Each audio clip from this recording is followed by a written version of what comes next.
Kohberger allegedly stalked one of the victims. That's false. You knew that was false. For anybody who had never heard that before, that question is now planted into them, unqualified representation that Mr. Kohberger stalked one of the witnesses, and that's false. We do not have evidence that the defendant had direct contact with 1122 or with residents of 1122, but we can put his phone in that area. There are many residences in that area. It's a dense population of mostly college-related occupants. Everything stated in this video is my opinion and my opinion only. And just like everything else in these cases we discuss here on this channel, everything is alleged.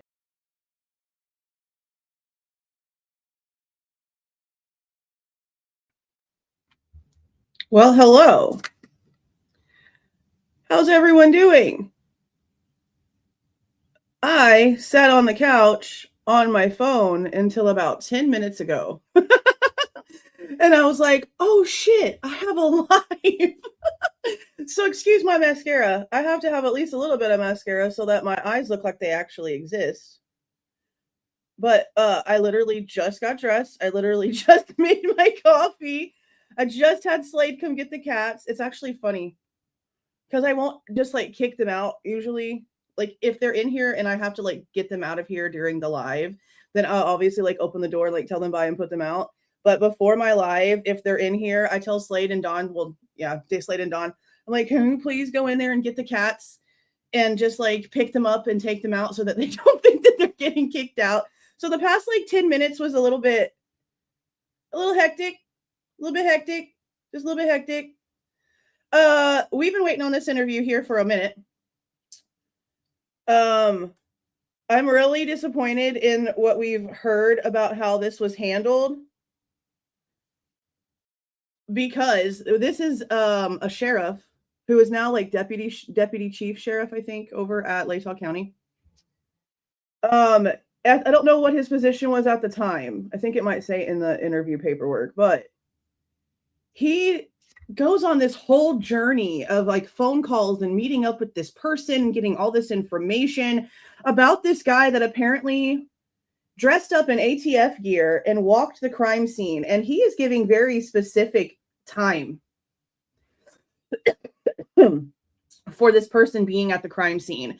So specific, I'm wondering if we have him on camera, because he's talking about how he was there while the bodies were being removed. Now, obviously, unless this guy really stuck around for like a long time, he would know like how many bodies had already come out, because we know that they were taken out in twos. We know that Ethan and Xana came out first, and then Maddie and Kaylee came out second. So we know that we at least know that section. But in this interview, he's saying that he was there as the bodies were coming out, and he was in an ATF hat and an ATF jacket. Now, I know that it's dark, but we do have two different sections of Officer Morris's cameras as bodies are being removed and as things are happening. We are missing some of it because we do not have at this point the section that shows Maddie and Kaylee being removed from the house, which is where Blaker then escorts them to the funeral home. We have Xana and Ethan coming out, and that's where I believe it's Jay Waters escorts them to the funeral home. So I am going to end up going back in and trying to see if I can see this ATF guy. I'm looking for my lotion that was just here. There it is. 1 second. It dropped on the floor. Hold on.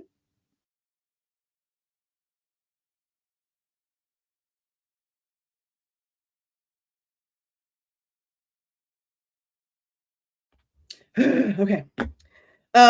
It sounds like he is saying a D name for when talking about who this person apparently talked to. That is a Moscow police officer at the scene. But the thing is that this Moscow police officer that was spoken to at the scene was like a rookie that did not like stay with the department. So that's about like a gist. Nope, not late, Caitlin. We are about to turn on this interview thingy and get started. So I want to go back in and see if we can see him. I don't know if we're going to be able to see him in it, but I'm sure going to freaking try to see him.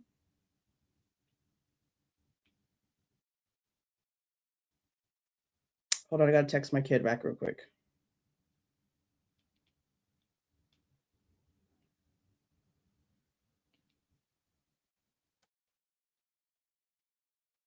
But I got an email from them Thursday that this was ready. So when I called her, oh, I need to also show you guys something. They are changing their FOIA stuff.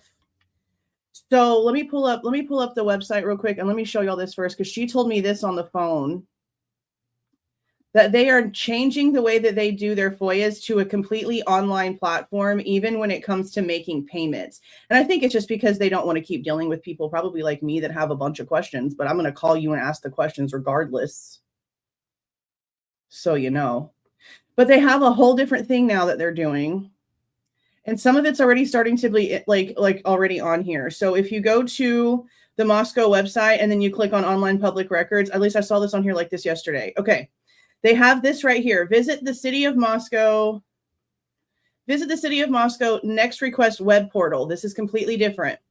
The only thing that there ever really was before was like a web page would open and it would be a very simple, I've showed it to you guys before, very simple little form that you fill out and it sends it through. That's not the same. This is completely different. She said that payments and everything are going to be able to go through this way. So you would go here. See, even this is completely different outline. I actually like this a lot better.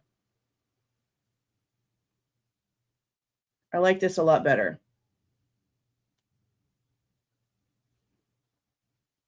And there's like more options than there was before. And then you can sign in. I have logins for like all of these other like ways that we do this. There's never needed to be one for Moscow. So now we'll just make one. And you can keep track of stuff here, which she said you'll still get like email notifications and stuff like that too. But like the majority of everything is going to start going through this portal. Okay, so when it also comes to Ethan, because remember, I asked very specifically, where is his information that y'all are claiming is in the public files when it comes to his place of residence at the time of the crimes? Because we knew that he did not live at 1122, and we knew that he was no longer in the fraternity, but we knew from his parents he had an apartment. And she said to me that everything about his apartment was already part of the public records that were released. So I asked her if she could tell me where, and she says she has no idea, that's just what she was told. So whoever, and I don't know if it's on the paperwork that she sent me, because normally you don't get like a rundown about who touched your request and who did what unless like something's actually done with it. And all she did was say it's already out there to the public, but she didn't have an answer. And I was even like, well, can you ask the person who told you that the stuff was public exactly where it is? And I said, again, the same way that I reiterated to her in the email, I was like, we as a collective across the planet, have looked through these documents, and collectively, the thousands upon thousands of us have not found any documentation to say anything that might lead to us believing that it was Ethan's apartment. And I just got a whole bunch of I don't knows. So Amia, the city attorney, is also out of office the exact same time that Chief Dollinger is out of office. So even if I wanted to try to get an answer from Mia yesterday, it was going to be impossible because she was out of town. You know, both of them, Dollinger and Mia, both out of town. So there's that. Let's see if there's anything else. I do know, in case you guys, let me make sure it hasn't been changed, because I do know that they did reschedule the interview with Turvey over on Custody Queens, and I believe that it's going to be for this next Monday. So let me just make sure that it's still on there.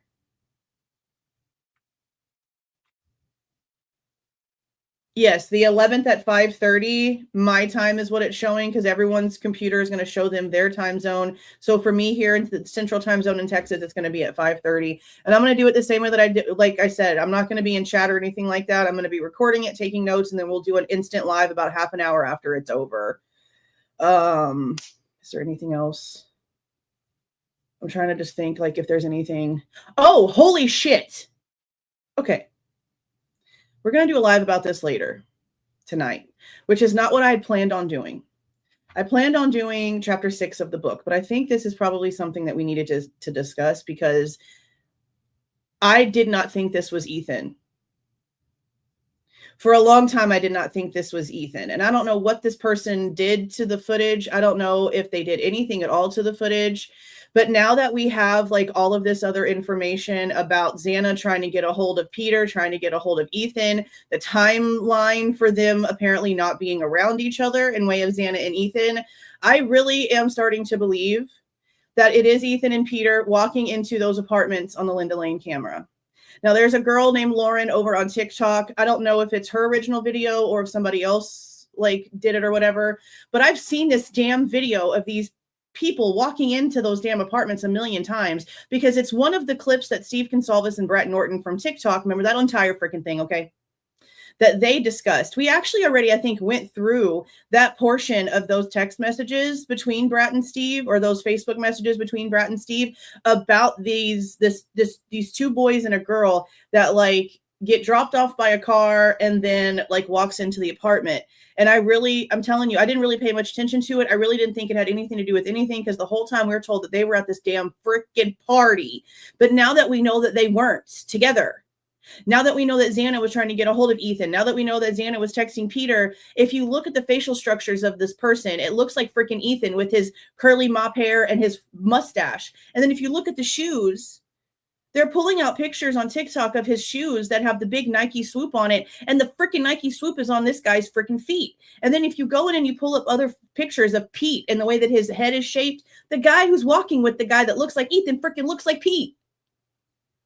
Okay, I'm kind of tripping because I've looked at this shit for forever and I never thought it was Ethan. And the sad part, if it is Ethan, is that in the fucking messages, and I'm sorry, but in the messages between Brett Norton and Steve Goncalves says he sent these to the Chapins and they said that they didn't recognize them. And it looks like freaking Ethan. So I'm going to gather everything I need to gather. And we're probably going to go live about that tonight so I can show you guys everything that's kind of like being put together. I'll bring up the text messages. I'll bring up everything. Are the messages in the shared drive? I'll make sure all of those freaking messages between Steve Goncalves and Brett Norton are in the shared drive before we go live tonight. But I think we need to discuss it because it's a big possibility, especially with this new timeline. And again, I'm telling you, for years, I didn't think it was him. But now I'm really starting to wonder. And it looks like, I guess now that we have this new information, maybe my eyes are seeing it differently. And maybe the possibility of it not being him because of us thinking he was at a party is now like gone. Those blinders are now off. And now I'm like, holy shit, it's possible. Totally possible. So we're going to go through that, I think, tonight. We're going to go through that tonight. But for now, let's go ahead and get started with this little interview. And I believe this is... Oh, that's not the right one. Hold on.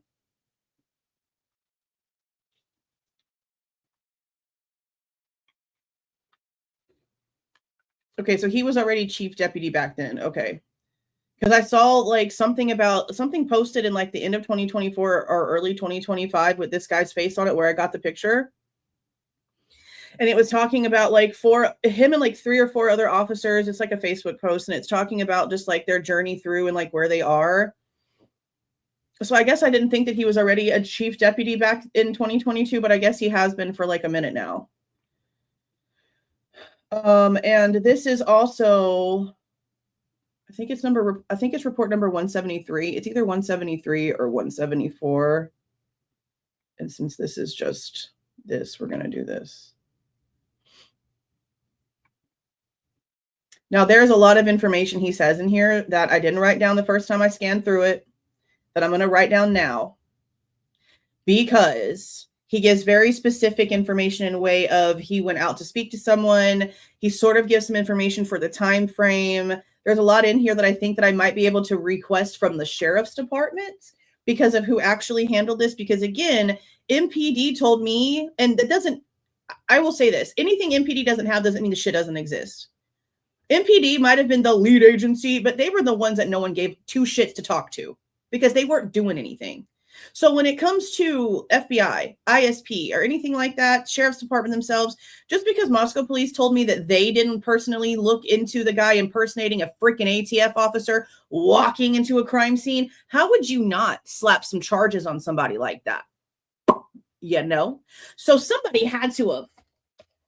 And if Moscow didn't, then I'm going to assume it was the sheriff's department or maybe ISP. I don't know. But I'm going to be digging some more. Because I don't like where this is stopped.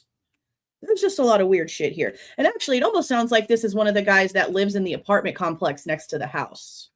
So listen to the words that's being said by the sheriff about like where this guy's location might be, and tell me if it sounds like that, because it sounds to me when he says that there was media getting set up by his house and then like one of the media people hit his vehicle. It sounds like he's like either right across the street from the freaking house on that line where that camera might freaking be, and then or at the apartment complex next door. Context clues. Okay.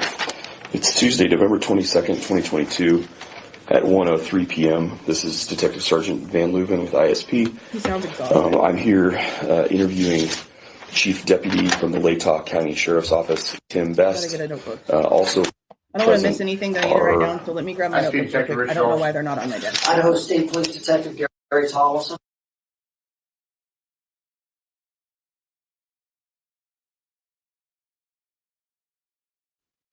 Okay, notebook. ISP Detective Jeff Talbot. okay, Mr. Best. You call me Tim, is fine. Tim, what do we got? I received this morning, I came to work and I'd received a voicemail from a person by the name of, last name spelled. So there should be a voicemail, probably not recorded though, but should be some sort of timestamps. And he just said, I just wanted to talk to you. So I didn't know what it was about. I called him up and he said he had some information for me on a case. And I said, which case? He said the one in Moscow. And I said, this isn't ours. He goes, I'm only going to talk to you. And because he made reference to a case I handled about, he said 13 years ago involving his daughters. So he just remembered. He said, I just only want to talk to you. So So I met him at his place of business in, I think it is. There should be camera. I think it's, I can get the exact address for it if you need it. And I'll get it. I don't have his, I wrote down his cell phone number, but I forgot to bring it with me, but I can get you that information as well. So I showed up there about 11 o'clock this morning. This morning, so on 11/22. He is probably in his, I can get you his, we'll have his contact information. And he does different jobs. I think it's out from my conversation with him. And he told me on Monday morning, got up, did his business as usual with his brother. His brothers want to write this name down. So if this interview is taking place on the 22nd was a Tuesday, and he's saying that on Monday morning. So that would have been the day before on 11/21. Yeah. Interesting. 11/22. Isn't 11/21 Kohberger's birthday, right? Something like that. I think it's the 21st. So both of these things are happening with the neurology numbers, which is important. Same last. They went into Moscow to check on a few jobs, and then he came back. When he got back to his shop, some more information you need. He got a phone call by a person from a friend of his. It's mainly through work. He's another. His name is. You want to write it? And go ahead and write his phone number down so you have it. His phone number is. Lots of redactions. And for some reason, well, he wasn't out of the ordinary column because he's been working with trying to coordinate a, and he thought that's what it was about. But he said he almost sounded like he was drunk, but he couldn't. He said it. The guy that told him the story sounded drunk. But all of a sudden, he started talking about this case, and I'll give you addresses because he lives in the area. The guy lives in the area. Where did I write that down at?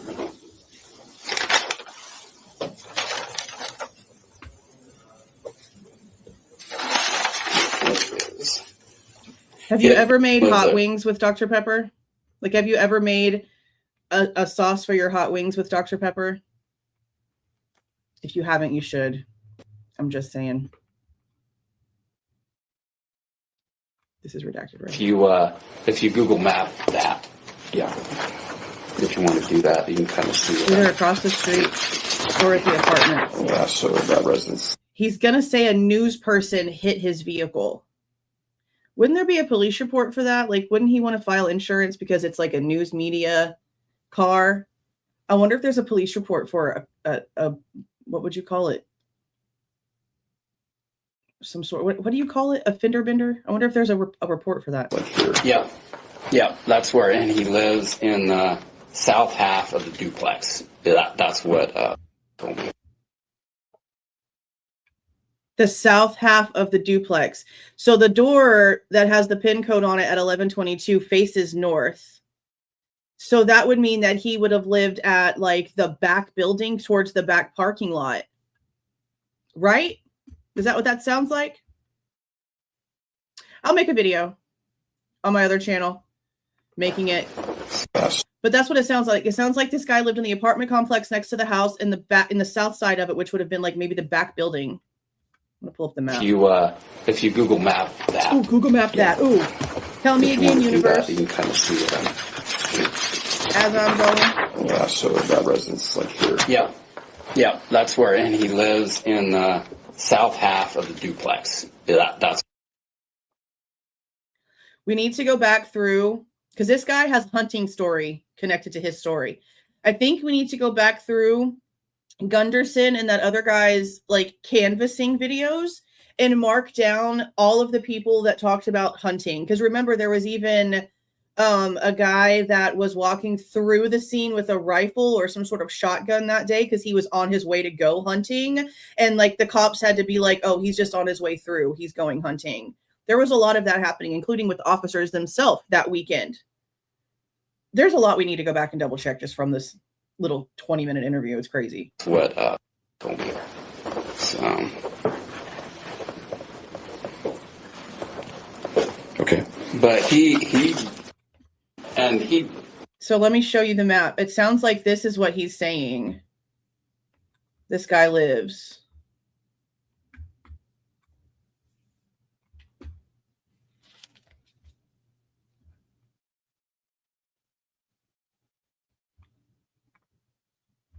So here's where the house was. He's saying he lived in the south half of the apartment complex. I would assume this. And south half, is there doors this way? Like, I'm going to assume, just based off the little bit we have, that he might live back here. That's what it's leading me to.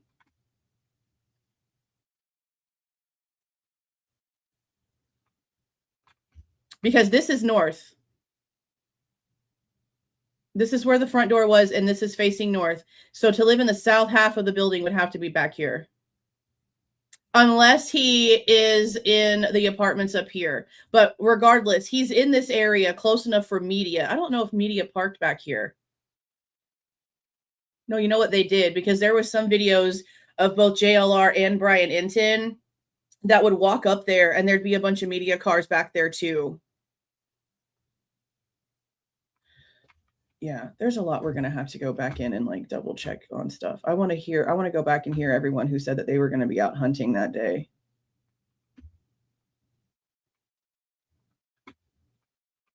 Oh, hold on. That's the wrong one. I need to do this one.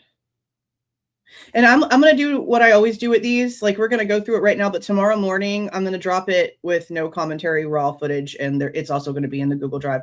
What's also in the Google Drive is, like when it comes to this specific file, because we just got it, is the FOIA request, the original FOIA request, the letters, when we paid the deposit, and then when we did the final, all of that's going to be in the folder. Why does it keep doing the wrong freaking thing? I am not asking for that. I'm asking for this one. Thank you. Thank you. Yeah, so that residence like here. Yeah, that's where, and he lives in the south half of the duplex. That's what told me.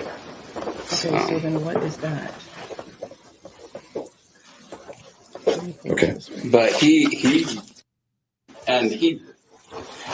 was talking to him about I wonder if he lives this, by and he the end said, of the well, cul-de-sac. told him that his uncle used to work for the ATF, and he has one of his uncle's ATF hat and jacket.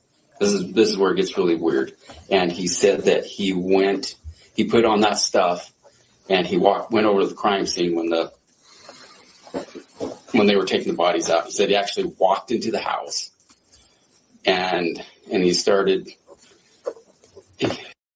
Like, I get what people are saying, but we also need to remember that they're calling these houses apartments. They're calling the King Road house and all the rooms inside of them individual apartments. So yes, I know there's a difference between a duplex and an apartment, but we also don't know exactly what they're speaking on because they've already like used words that don't make sense to normal people when it comes to a house. So that's why we're trying to listen to all the context. And he made the statement to that it was just a very bloody scene, and one of the poor bastards, he made it to the bathroom. See, I have no idea about the crime scene, but he was obviously referring to the male victim. Yeah, we have to try to figure it out because they say weird words. But they had just already carried one body out, Okay, so if they've already carried one body out, that's Ethan. Because Ethan came out first, and then they took out Xana. So if he's saying that he watched them take out the first body, then he's got to be on the damn camera. Or that's the timing of him being in the vicinity was the Morris cam that we have. Oh boy. I was just listening because obviously that did not happen. I would say that unless somebody did. But he said that MPD officer, which I just found out that this officer is named, he didn't even make it through FDO, but he said that he spoke to an MPD officer's name.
Okay, it should be okay now. This is one of those up and down desks, and I guess the cat messed up my cords when she got back there. Okay, everything's good. Let me go back a few. Officer was talking to him about this, and he said, well, told him that his uncle used to work for the ATF, and he has one of his uncle's ATF hat and jacket. This is where it gets really weird. Hat and jacket. And he said that he put on that stuff, and he went over to the crime scene when they were taking the bodies out. He said he actually walked into the house, and he started, and he made the statement to that it was just a very bloody scene, and one of the poor bastards, he made it to the bathroom. See, I have no idea about the crime scene, but he was obviously referring to the male victim. He made it to the bathroom. Is he? You know what? Let's just listen. I don't even know. In the bathroom. I have so many but they had just already carried one body out, and I was just listening because obviously that did not happen. I would say that unless somebody did. But he said that MPD officer, which I just found out that this officer is named, he didn't even make it through FDO, but he said that he spoke to an MPD officer's name, which was a cadet here, recruit, didn't make it through FTO. I just found out that from Friday. That was a while ago. And So it sounds like the guy that worked for MPD that this guy spoke to is no longer an officer. Like he was like in training or going through like a temporary situation to see if he was going to go full time. But then it also sounds like the same person might have been a cadet for the sheriff's office a long time ago. Let's listen to that one more time. And I was just listening because obviously that did not happen. I would say that unless if somebody did. But he said that MPD officer, which I just found out that this officer's name, he didn't even make it through FTO, but he said that he spoke to an MPD officer's name, which was a cadet here, recruit, didn't make it through FTO. I just found out that from. See, saying he was a recruit here, he's a sheriff's officer. So this person has tried to be a police officer with the sheriff's department and with the Moscow Police Department and didn't make it through like preliminary. Is that what I'm hearing? Is that what I'm hearing here? That this is a person who was struck out twice?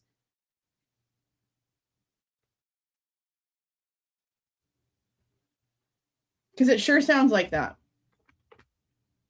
Right, that was a while ago. And interviewed him and wanted to go search his house, but wouldn't let him. So that was, and been sitting on this information since, well, a little over a week since. ATF is the Bureau of Alcohol, Tobacco, and Firearms and Explosives. Very high up government position. And this person didn't just impersonate an officer. He impersonated a federal officer. Yeah. ATF is the Bureau of Alcohol, Tobacco, Firearms, and Explosives. There, look, let me see if I can find like the ATF jackets.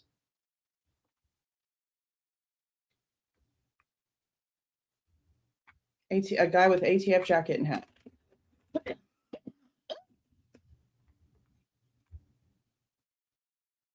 So let me show y'all this so that y'all know what this looks like.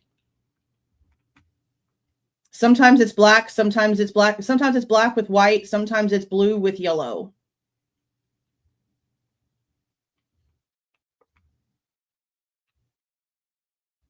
This is ATF. This is ATF. That it's a federal agency. That's why it's like, I'm sorry. You mean to tell me somebody didn't just impersonate an officer, somebody impersonated a federal freaking officer? Not only that, but then walked the crime scene. Not only that, walked into the freaking house and y'all didn't arrest a mofo? I'm sorry. Yeah, that's where I'm at with it. Like, I don't even understand. Crazy as hell. That was a while ago. And interviewed him and wanted to go search his house, but so he was interviewed and they wanted to go search his house. So, but he said that he spoke to an MPD officer's name, which was a cadet here, recruit, didn't make it through FTO. I just found out that from Friday. That was a while ago. And interviewed him and wanted to go search his house, but wouldn't let him. So that was.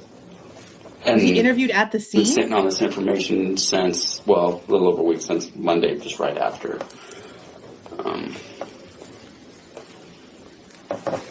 But he just really wanted to go search his house, but he wouldn't let him. Yes.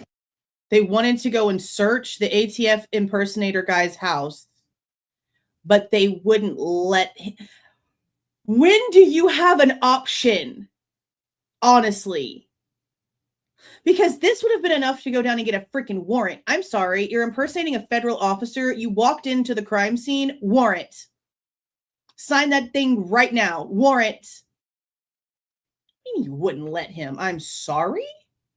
Said, no, you're going to have to contact my landlord before I let you in there. I thought that was just very strange, the whole ATF thing, and why he would be spewing this information of this guy. And then he described the crime scene. He said, yes, you ever shot a deer? Well, yeah. imagine shooting a deer inside of an apartment building. Why this? That's how he's describing the scene. That's how he's describing the scene. And right, the ATF loser here is not the same person that's the failed officer. The failed officer is the one that this person talked to, that used to be a cadet at the sheriff's office and then didn't make it past field training with the Moscow Police Department. Two completely different people, but still just interesting facts at that. Interviewed. When was he interviewed? This is on 11/22.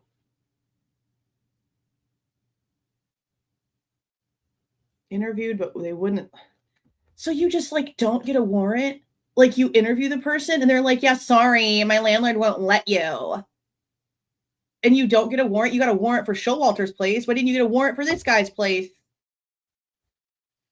Okay. Guy would be telling him this because that's what it looked like. All right, so I'm a little confused. Just saying this. No. Telling this stuff to this was on a phone call that was made and okay. No, that's why we're saying he was impersonating a federal officer and he needs to be arrested. Best I can, but just that piece there about, and then that's the first half. Then kind of backed up in the Pullman records to where Presley thought, well, he's giving himself an alibi because she's wrong. I don't know. She does that for sympathy. She lies all the time for sympathy. It's not true. This is one of my biggest complaints with her is that she gets up on that stage at CrimeCon and boo-hoos, which I understand you lost a kid, but why are you lying about shit? You're lying. When she went up on that stage and said that she walked over to that house at something, whatever time she said it was, and the officer was standing outside and she was like, oh my God, he's in the house. He's in there. She, above anybody else, knew where those bodies were when they were moved because she was the one literally contacting the school. She's the reason why all the shit with the school even got involved, if you want to be so for real.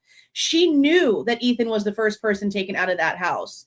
That's why I said, I don't understand. This shit is tragic enough. This shit is sad enough. We understand that you lost a child, but do not sit there and lie in our faces about how much worse you want us to think it was by telling us a freaking lie. She was not standing outside of that house with Ethan's body inside of it. It's bad enough to be standing outside of that house knowing that your son was just murdered in there. That's tear-jerking enough. That's sad enough. I don't know why she had to add on the extra bullshit. I don't. But she did. We see Ethan being removed from that house. We see the timestamp for with it happening. She knew. She was the one in the most contact with everybody involved. She just want to be a liar. And I don't understand why. It is pathetically sad. This whole case is disgustingly depressing. You do not have to lie to make it worse. It's already as bad as it can get. But she's also trying to sell books. She's also trying to make sure that she goes to CrimeCon and becomes super famous while bitching about everybody that even put her in that position in a way of caring about the entire situation. While she sits there and hobnobs with a lab that didn't actually do a damn thing, actually didn't do what they promised, doesn't know the truth about the DNA, is out here running their mouths on some bullshit that they had no privy to even knowing the information for. Don't get me started on frickin' Stacy, bro, because I could keep on and keep on. He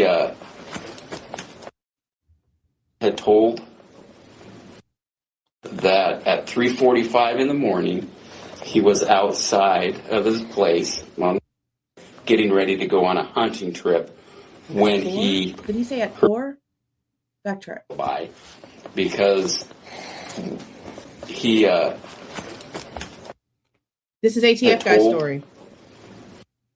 That at 3:45 in the morning, he was outside of his place getting ready to go on a hunting trip when he heard a car start up and take off quickly. No description of the vehicle. And the car actually, if you get on the map, drove by his house and he saw it. It was about 3:45 a.m. is what he had told. Rewind that 30 seconds. Yes. Everything about the car, what did he say? everything about. He didn't know description of the car. Okay, where did he first hear it, and where did it come from? Where did it go to? Yes. Where's it at? Where's the house at? Right there. He was getting ready for a hunting trip, Okay. and it would have. He saw lights come on from the area, and it came up around his. Did he see Molly? That's kind of east. Did he see Molly's car?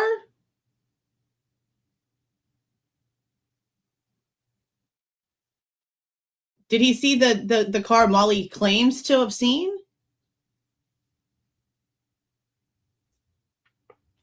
Southeast. So he said that the lights came on, that were coming from the area Yes. where the. Yep, and it took off fast, and it came up around his place. Okay. That's what I told. Got it. This is all Could've saw the third-party cop car, convoluted stuff. I know. Forget about Did that it damn thing. Yeah. Drive to the vehicle at all?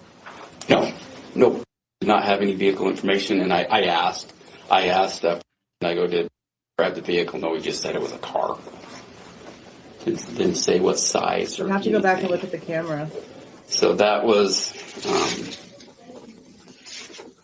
I don't remember a car leaving around 3:40. but when he was, I'll wait till you get done there. Go ahead. When was talking to about this, he was pretty adamant. He stated multiple times that they were double tapped. Everybody was double tapped in the house. That is how the ATF guy is describing seeing the victims, as double tapped. Interesting, considering the first thing that the Goncalves heard was that Kaylee had been shot. Interesting that the school was sending out alerts and safety protocols that had to do with shootings.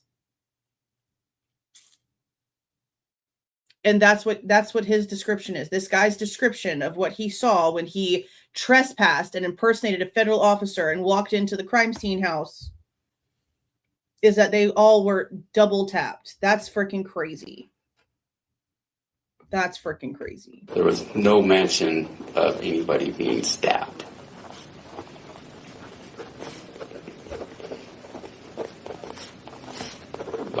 And then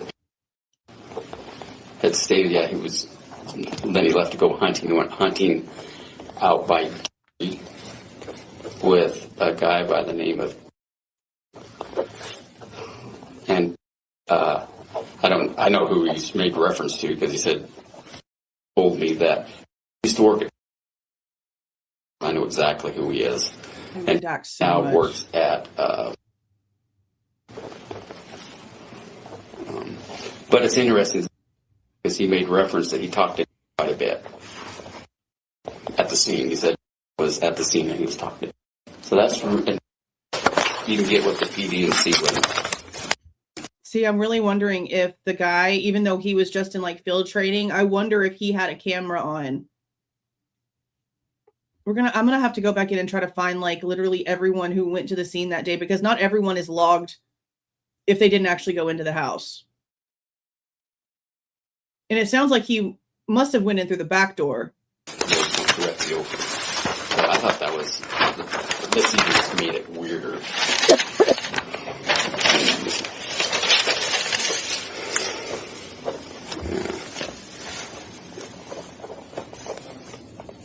The only thing that I can think of that would make him say that is if he saw Kaylee.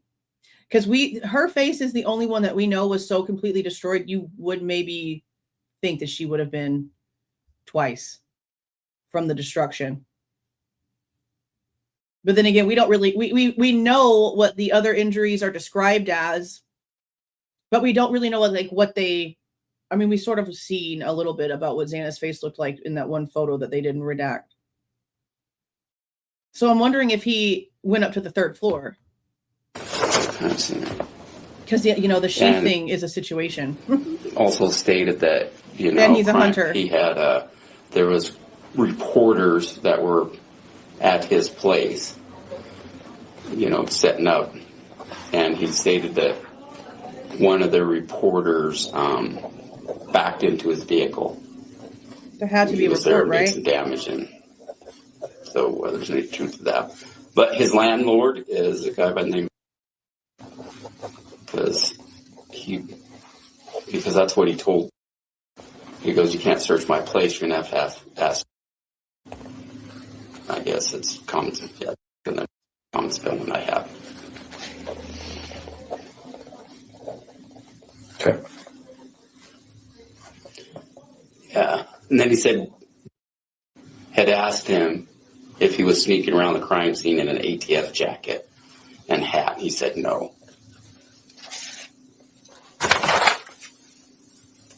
Yeah, and then another thing he stated about the crime scene, there was a big blood trail. But yeah, it was the big one big blood trail, and the poor bastard, he didn't make it into the bathroom. Quote. So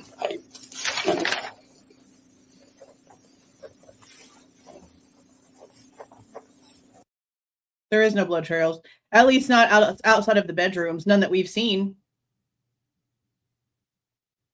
None that we've seen at all.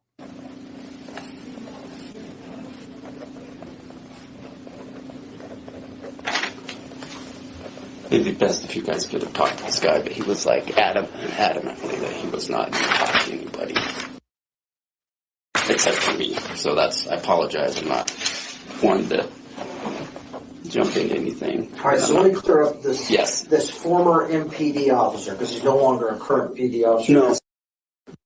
Yep. Okay, he's not an MPD. Nope. MPD. He didn't even make it through FTO. I confirmed that with Fry. And that wanted to go through a house. Yes, in the backyard. And because had been in the house in the crime scene. Yeah, supposedly. Yeah, that's coming. Yeah. Okay. And that's when that no, you can't. He said you can't search my place. But it's just odd. I found it very odd. And I know I'm not making this stuff up. He's not a guy he would have no reason. And because he sat on this because it was so odd and weird. But he just felt that everything after watching the 2 press conferences that he did, he's like, I better talk to somebody about this. So that's why he reached out to me. Okay. So have you ever met this? Nope. Don't have any contact with him? No contact with PD may have. Okay.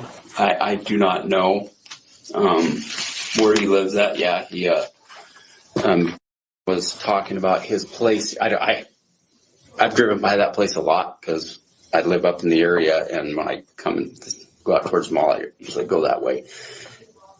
And they'd referenced that place he has.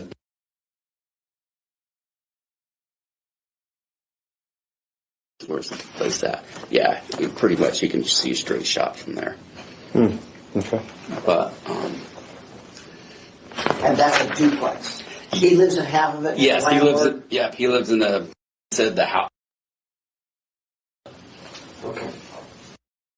So I guess it must be split in 2. It's not up and down. It's a house. I don't know. He just said house, which a duplex is technically like 2 little bitty houses kind of like smashed together with like 2 doors, and there's like a little thing usually like in between the stairs, or the doors are like on the opposite ends of the building. But he just said house. I've driven by that place a lot because I live up in the area, and when I come and go out towards the mall, I usually go that way.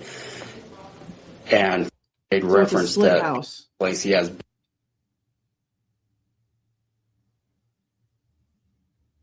Where's the place at? Yeah, pretty much you can see a straight shot from there. I wonder if it's the house by Jack's house. Okay. But And that's a duplex. He lives in half of it. yes, he lives in the house. Okay. So I guess it must be split in 2. It's not up and down. So he lives in half the duplex, and his landlord lives on the other half of the duplex. Well, then it wouldn't be the house down by Jack's. Just 2 people live in the house, the landlord and the guy. Where could this possibly be where the freaking news people were parking? I'm very confused. They'd referenced that place he has.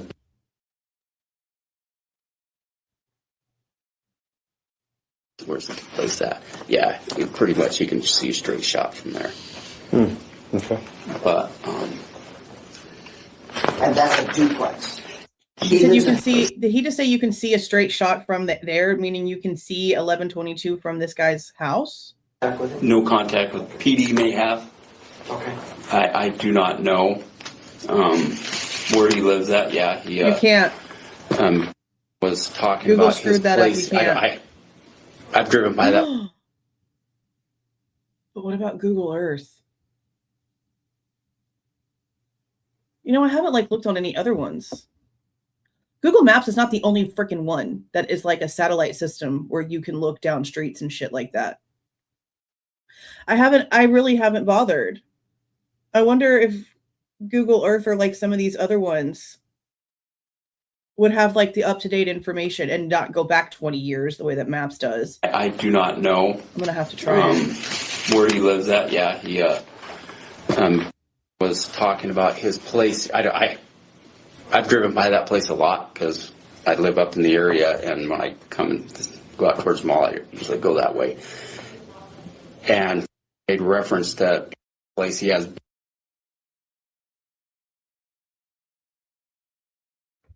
Where's the place at? Yeah, pretty much you can see a straight shot from there. Okay. But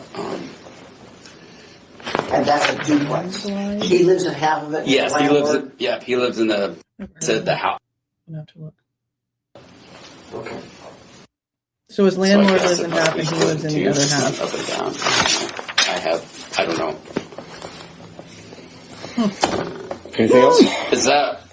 That's it. I'll write a report. Okay. I'm trying to, and the other thing that I thought was odd is that he's been trying to get this gutter job coordinated with him. He reached out to on the 15th, and usually pretty responsive with stuff, but he said he's been, ever since they've had that conversation, he's kind of avoided him quite a bit.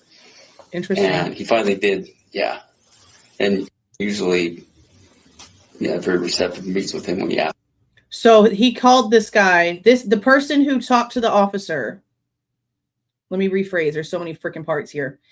The man who called in to the sheriff's department to talk to Tim Best on the 15th of November tried to contact the guy who he's getting this story from about the crime scene.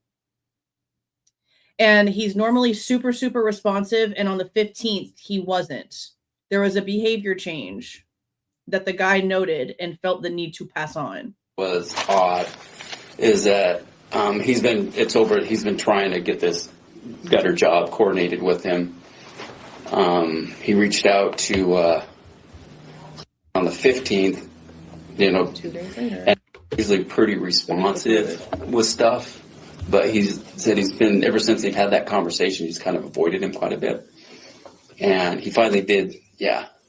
And usually, very receptive, meets with him when he asks him to. But and then another thing he made mention, he said that he stopped by a shop he didn't say what day it was. He's assuming it was probably that early Sunday morning, like at 4 a.m. because he had mentioned that he was at shop around 4 a.m. and commented about how that the work that done on his place. So. Okay, so back a bit, tick. What day was it that stopped by shop? He was not sure. He said it was 4 a.m. when he was by there. Was it after the conversation? Yeah. So after Monday. Yeah. No, it was during that same conversation they had on Monday. He said that he'd been by his shop around 4 a.m. But he didn't make reference what day it was, what time. But it's a big, that's what I have in my notes. Did not make any reference to what time it was. He said he'd just been by there at 4 a.m. And that's pretty much sealed the deal for him. I apologize. I'm not understanding. I know. Stopped by shop? No. Stopped by shop at 4 a.m. So did he do that, or did he just tell him he did that? He told him he did that. I got it. Okay. Got you. See that? And made the comment So of everywhere. what on the shop? That he had done. He made a comment to the work that he'd done to on the outside of the shop. Got it. Gotcha. Does that make sense? Yes. I apologize. This is very convoluted. It's strange. It was strange enough to me that I felt like I better share this information. So the conversation occurred on Monday. Monday. Yeah, it was the conversation they had. Well, it was Monday. It was the day after the homicide. So what was that? The 14th. It would have been the the 14th. Was that? And the phone call that he called him at about 11 in the morning, and they talked for about an hour, but the first half of it was all about this homicide, and it was like finally after probably about a half hour or so got him back on work, because that's what. So the guy was just overly obsessing over the case and talked about the case for an hour and a half on the phone when it was just a work call. Obviously, the man felt the need to let the guy talk, because an hour and a half of just random when that's not the purpose of the contact is crazy. That's what he thought he was calling him for, was that they were going to be working on, that he was going to be a subcontractor at his place. But then he finally got him back on track to talk about the job that they were doing. But for the first half of the conversation, he was just fixated on the homicide, and he said that after noon that whenever they were afternoon, late evening, but he said he put through on his uncle's ATF cap, telling he threw on his uncle his ATF jacket and hat, and I'm like, that did not happen, but listened and went to the crime scene. To say that did not happen when this is not your case, you didn't work the scene, you say yourself that you didn't work the scene, is absolutely so freaking ignorant. That's the second time in this interview that he has said, well, that did not happen. How the frick do you know? You literally said that you had no idea about the case. It's not your case. Why are you just assuming that this guy didn't actually do the crazy bullshit that he's saying that he did when he's fixated on the situation and can't do anything else but talk about it? And is not answering the call on the 15th like he was supposed to. Like, who are you to say he didn't do something? That's a wild assumption, bro. Telling he threw on his uncle his ATF jacket and hat, and I'm like, that did not happen. But you're an idiot to even listened say and that. Went to the crime scene and walked that into it. That did not happen. Were you there? Got it. All right. Thank you. Whether that's anything, I don't know. Like, obviously, he cares enough and thinks that something must have happened in order for him to be telling the story, right? Because you're not going to be coming to ISP and talking to Talbot and talking to all these people because somebody talked on the phone for an hour and a half about the crime. You're literally reporting this because you do honestly probably think that he did put on his ATF gear, his uncle's ATF gear, and walk the scene. Or else, what are you talking to them for? You know what I mean? Like, for him to just be like, that did not happen. What are you what are you here for then? What are we doing this interview for? ATF cap. Telling he threw on his uncle his ATF jacket and hat, and I'm like, that did not happen. You're an idiot. Listened and went you're to the crime scene. I didn't think you were an idiot. Now you're an idiot. Into it. Got it. All right. Thank you. Whether that's anything, I don't know. It could be. I'll get a report written up so it's documented. Hopefully it's just crap, but it was too weird. Even if it is crap, yeah, the proximity to the person. It's the proximity, and what even made it weirder is I walked in here because I found out about it because I gave the chief just this quick synopsis. Chief Fry. And he's like, didn't he make a threat to go? But here we have and telling this guy that he talked to. Right. And then, of course, and make a notation there, that's brother. He didn't hear any of the conversation, but he was present when his brother was talking with and have you had contact with? No, I've not had contact with anybody. Whose brother was talking to who? One more time. It even made it weirder as I walked in here because I found out about it.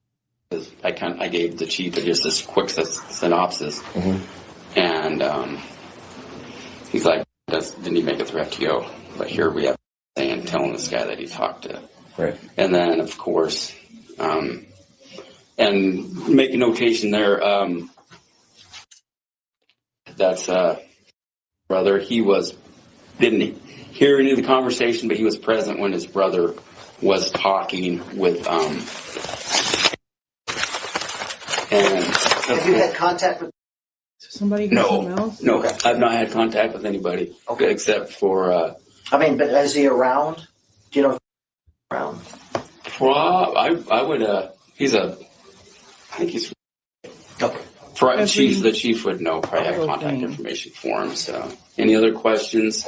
I know. I apologize. It's bounced all over. I was trying to listen to him the best I could and take his information, but it was just odd. So. Nope, I got it. Got every bit of it. So, have any questions? My cell phone number's on my business card. Reach out to me. Got it. And Fry knows how to get hold of me too. So, I bet he does. Hopefully that's helpful or not helpful, but you never know. You never know. I've done enough of these cases in the past that sometimes that little piece of information might be a piece of the puzzle. Sure, we appreciate it. Thank you. Okay, So, thanks. All right, I'm going to stop the interview now at 1:23.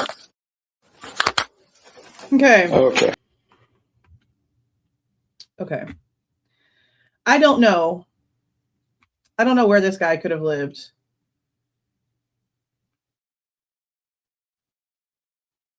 We know that it's a duplex and it's just him and his landlord that live in it, which is odd.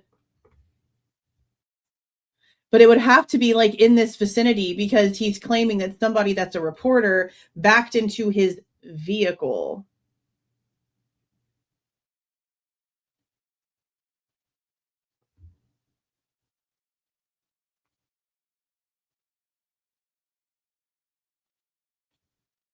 And I don't think that reporters would have been up here parked on Walenta.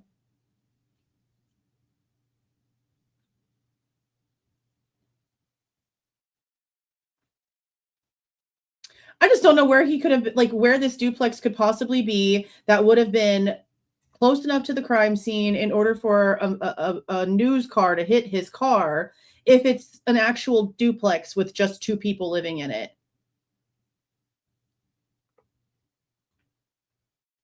Because these are apartments right here, from what I understand. When you see it on the camera, there's people that come up from upstairs. There's also a garage area right here where this guy comes out. But I guess it could be right here. But see, this house right here, we see a lot of people actually. Well, I can't really say a lot of people. We see two people and a dog for sure come out of that house because there's a car parked right there and they go back and forth quite a few times, because they're getting ready for break. So they're going back and forth quite a few times and then they put the dog in the car and they take off.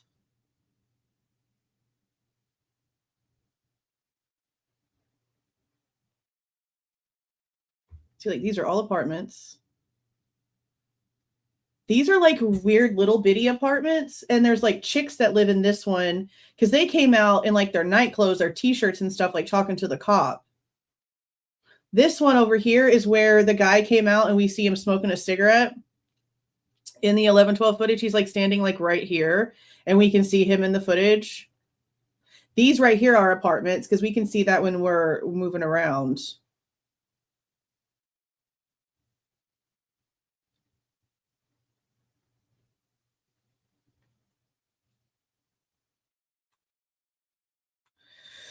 Let's look at something.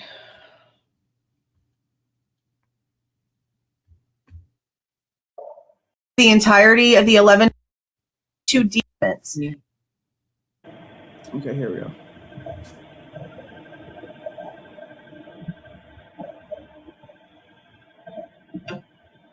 This is the original public packet that they considered the public packet. That's the 3:30 to 4:30 time frame. This was the very first piece that they allowed to come out before we started requesting all the other stuff. Put it 3x.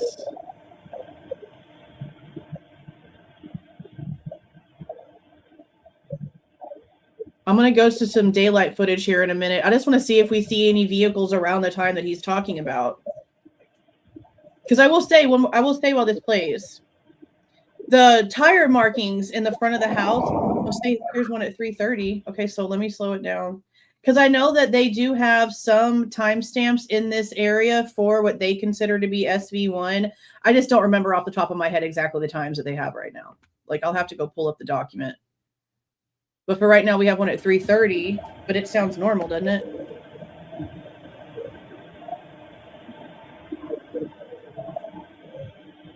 Eight months, Christina. Thank you for being here. Thank you for the 5 snowball. I appreciate that. Thank you so much. Yeah, one more idiotic cop. To say that's so crazy. Thank you for the 5, Angel. And thank you for joining, Snowball. Yeah, thank you. Okay, see, normal speed at 3:30. 3:30. I think this is on the SV1 list, but I'm pretty positive it's the damn cop car. I'm pretty sure that's the cop car. So we've got 3:33 of all freaking times of this car passing.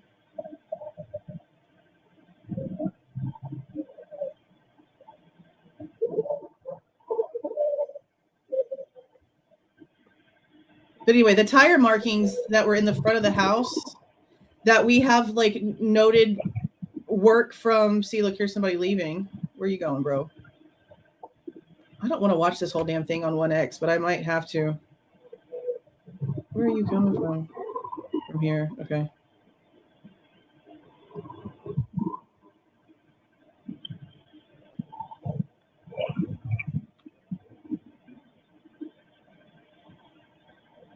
Like, I don't know if this is the angle that's going to show anything about what this guy's talking about because I'm not quite positive where he lives. But I just wanted to see like around the time frames that he's claiming, just to see if we can see or hear anybody. I'm just going to go ahead and run it back at 3X because I want to pull up the daytime cam just to sort of like see everything out there.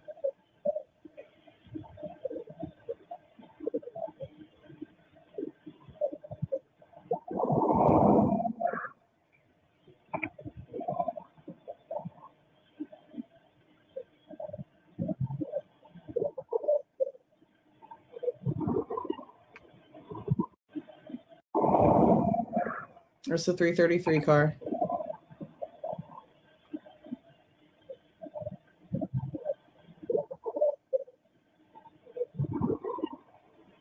Huh? It's $1.99 regardless. It shouldn't be different. What's it telling you? It shouldn't be any different. I've never heard that before ever. And I've looked at my daughter's phone before for what it was showing for that, so I made sure that I have the link. So what is it showing you? And if it is different, can you send me a screenshot of that? Because that's crackhead. It's supposed to, no, I only have one tier, and it is $1.99. So on Apple, it charges y'all an extra freaking $1.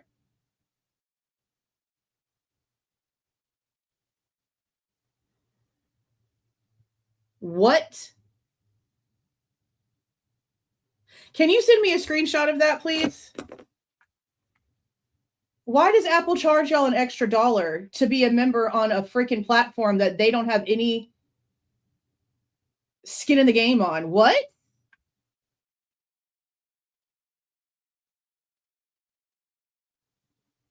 Well, then I am so glad that I have remained Team Android my entire 40 years of life as long as it's existed, because what kind of bullshit is that? So y'all are paying an extra $1 to be a member, and that extra $1 isn't even going to the membership. It's going to freaking Apple? What the actual frick? Cancel. Cancel. That's ridiculous. Why? I literally have it at $1.99 because that's like the lowest it would let me. And y'all are paying an extra freaking $1. Hell no. Y'all crazy. Cancel. Cancel. Go on a web browser and do it. Cancel on the damn... What? I honestly kind of wonder if I can. Like, it wouldn't really be worth it because it's just like $1 a person. So it's the principle of the thing, honestly. Because why is Google even allowing them to do that? But for what? That's for why? What are they doing that is so extra that is not happening on my Android? I'm sorry? I appreciate that, but that's crazy as hell that Apple is getting away with that. That's crazy. Oh my, I literally had no freaking idea.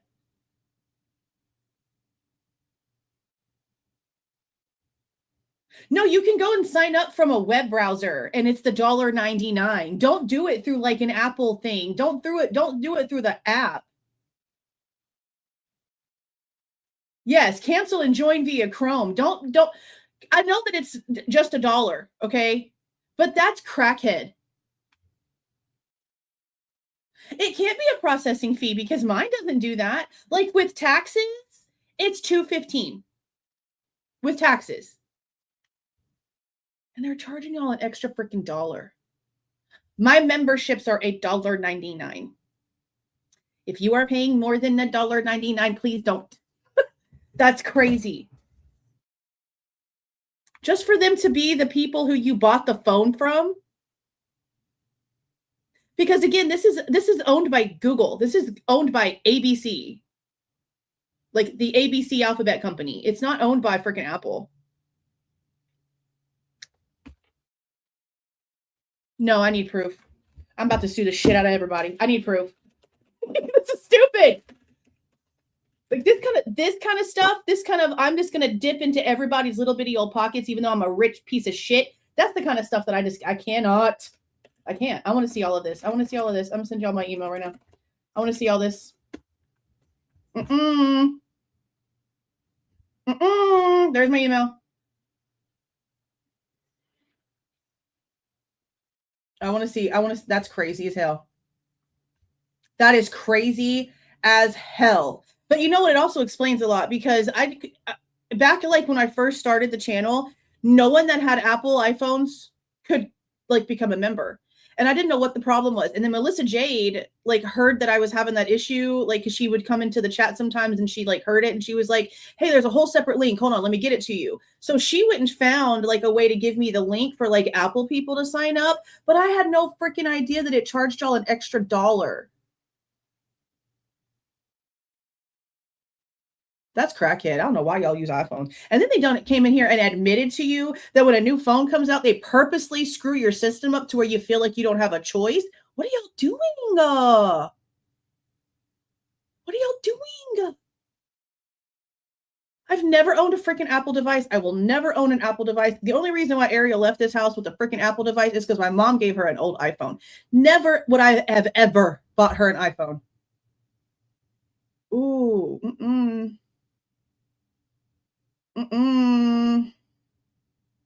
I don't like that at all. Nope. Nope. That's bullshit. That is bullshit. You just gave me a new hyperfixation. Y'all, that's some bullshit.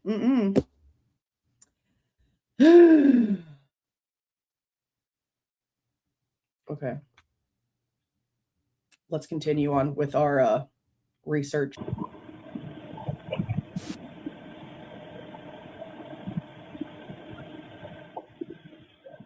It's going to be on my mind all day. That's crazy.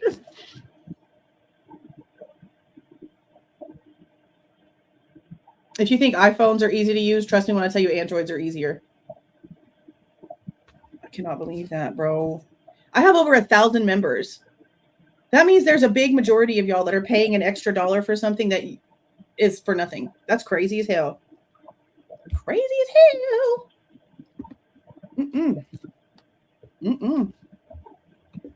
Made me hate them even more. That's crazy.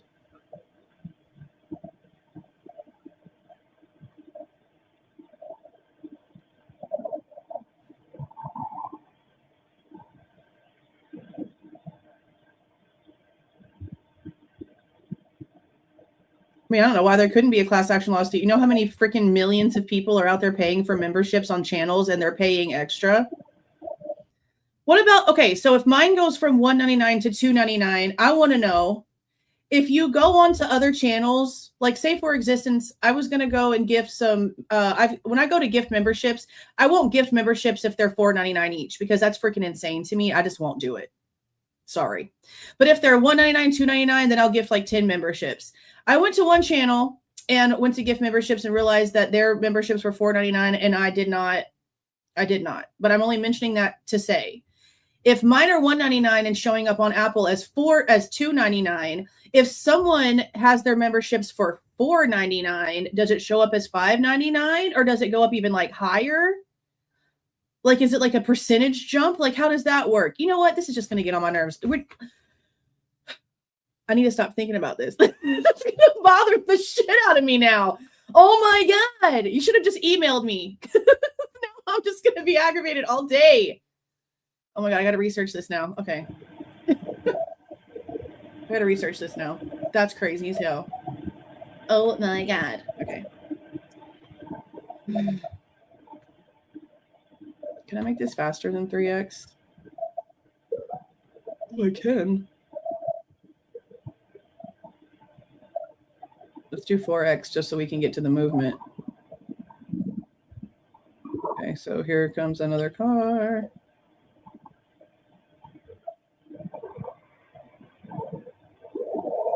Pulls in at 3:38. And again, we do have some of these timestamps in the records because they're claiming it's SV1 just because they don't have anything else better to do with it.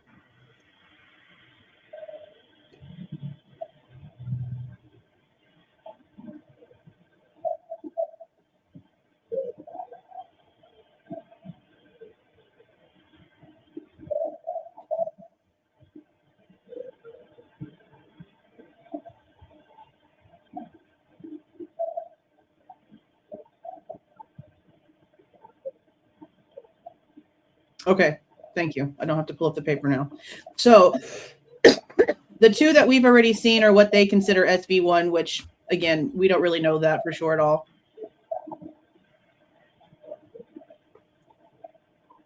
I'm going to keep that on the screen. Thank you, Sarah. So this would be the one that they're claiming is leaving.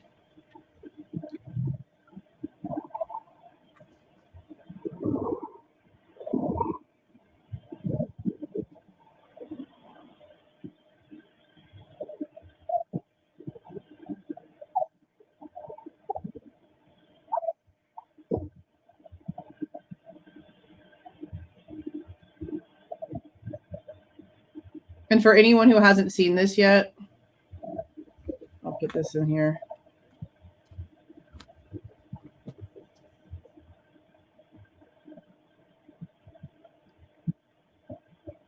Probably.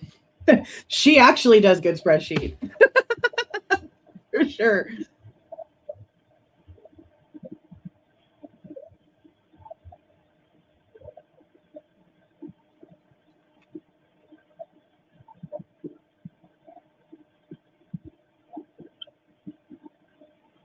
Okay, I'm going to check all of them and I'm going to put a bunch of stuff together. That's crazy as hell.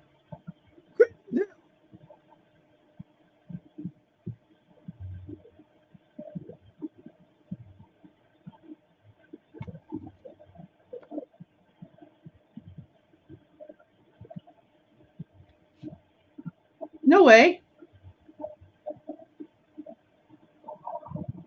I didn't know that. I didn't know that.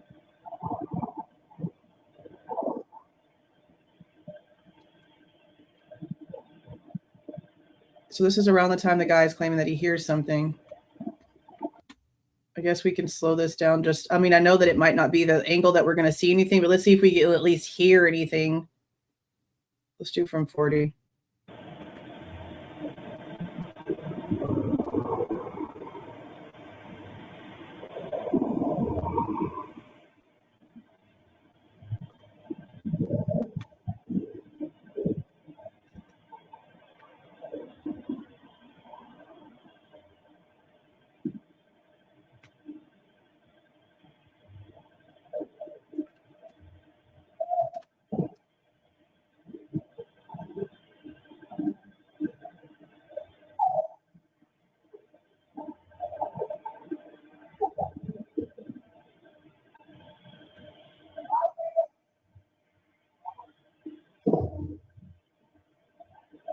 Yeah, 1107's on the camera. Oh, this is 1107 right here. That's the one I said you can see the people coming out, and there's like a guy at the top that comes out, and then there's other people, like a guy and a girl and their dog leave. It could be the one. It could be the duplex.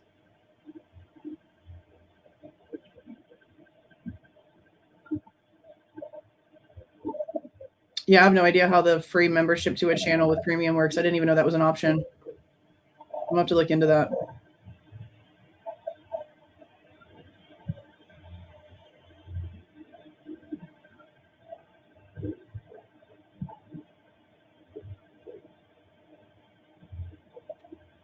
This is where you could sort of hear like a beat from music playing.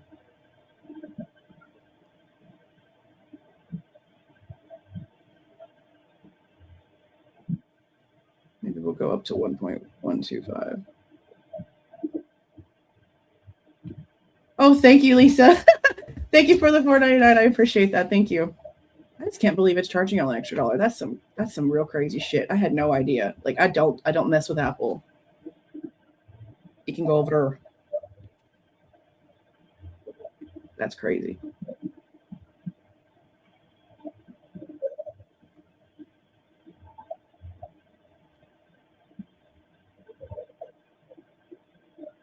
I'm not hearing anything so far.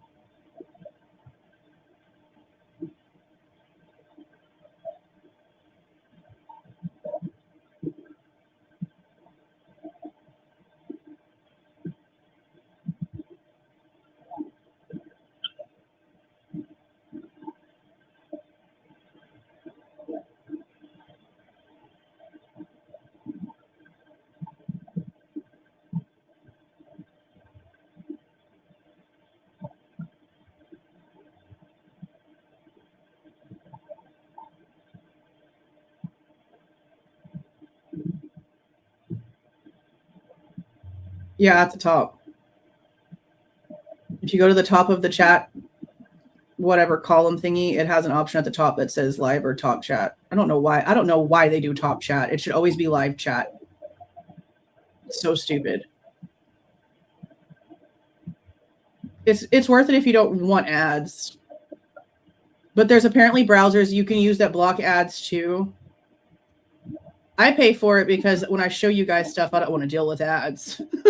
It's just easier. Or like when I'm screen recording things for us to talk about later, because I've got to edit it and do my thing for us to be able to actually use it without me getting in trouble on YouTube. I don't want ads.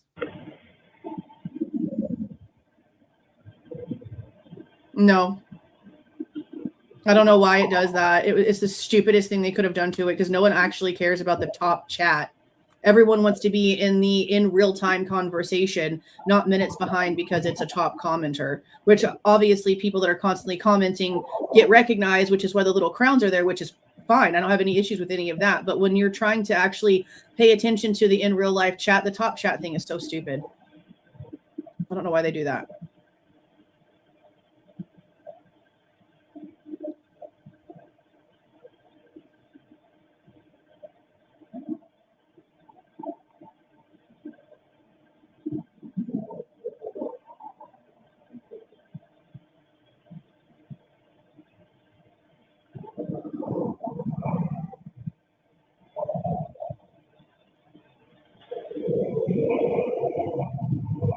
Molly.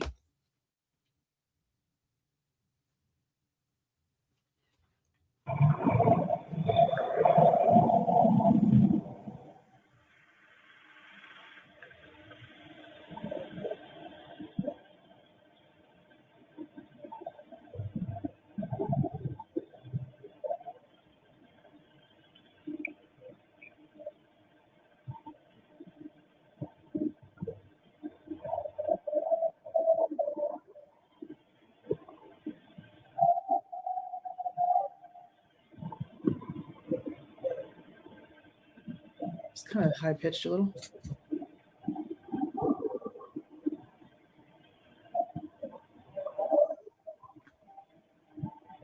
See, that's a car passing that way. There's definitely some conversation or something loud happening here.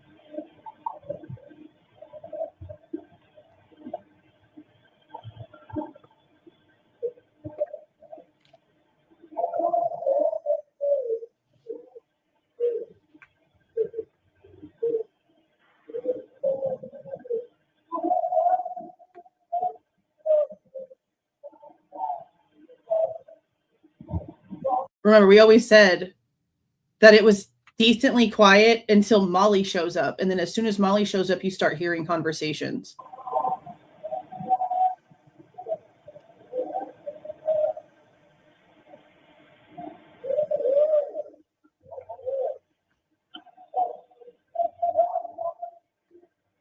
Hey, Candy.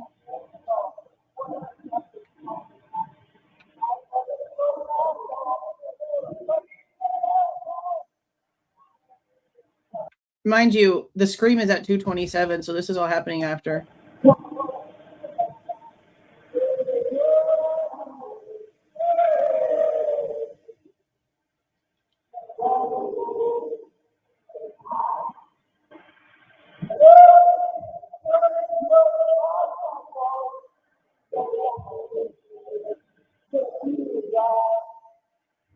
It's almost like somebody's on a microphone. It's so loud.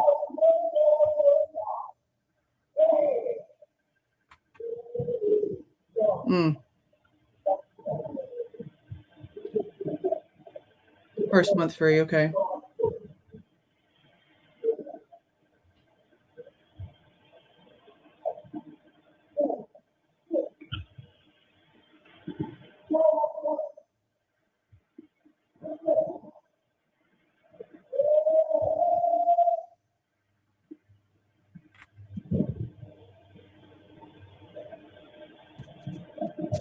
Now she's claiming that she's just like looking around at this point.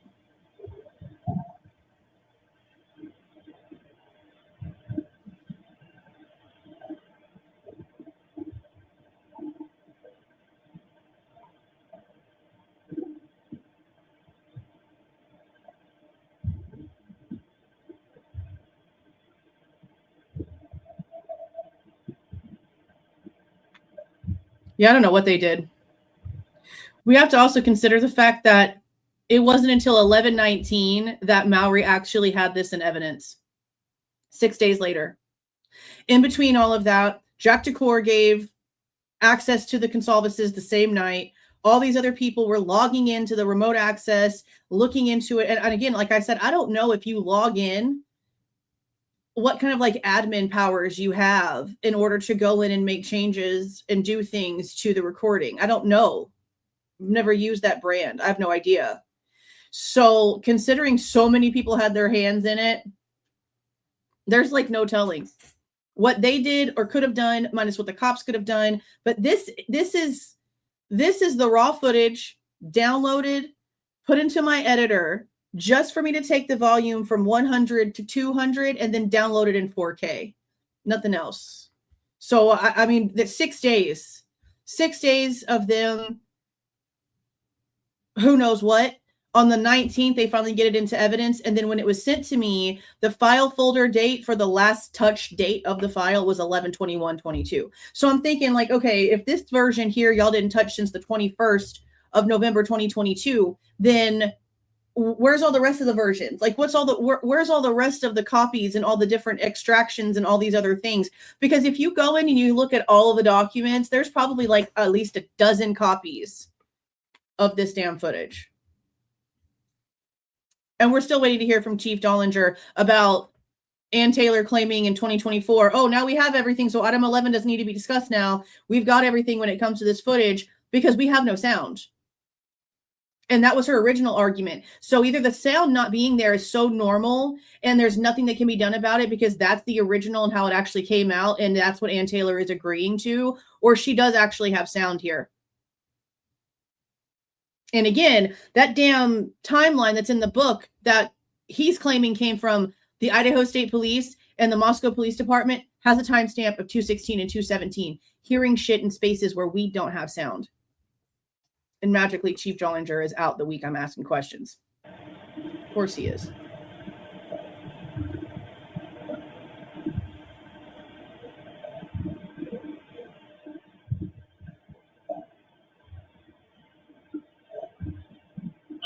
I mean, knowing him, it's very possible. That's why I've FOIA'd the timeline that was created. Because it was in November 2023. ISP and Moscow PD created it for the prosecutor's office. So I've asked for it. We're going to see.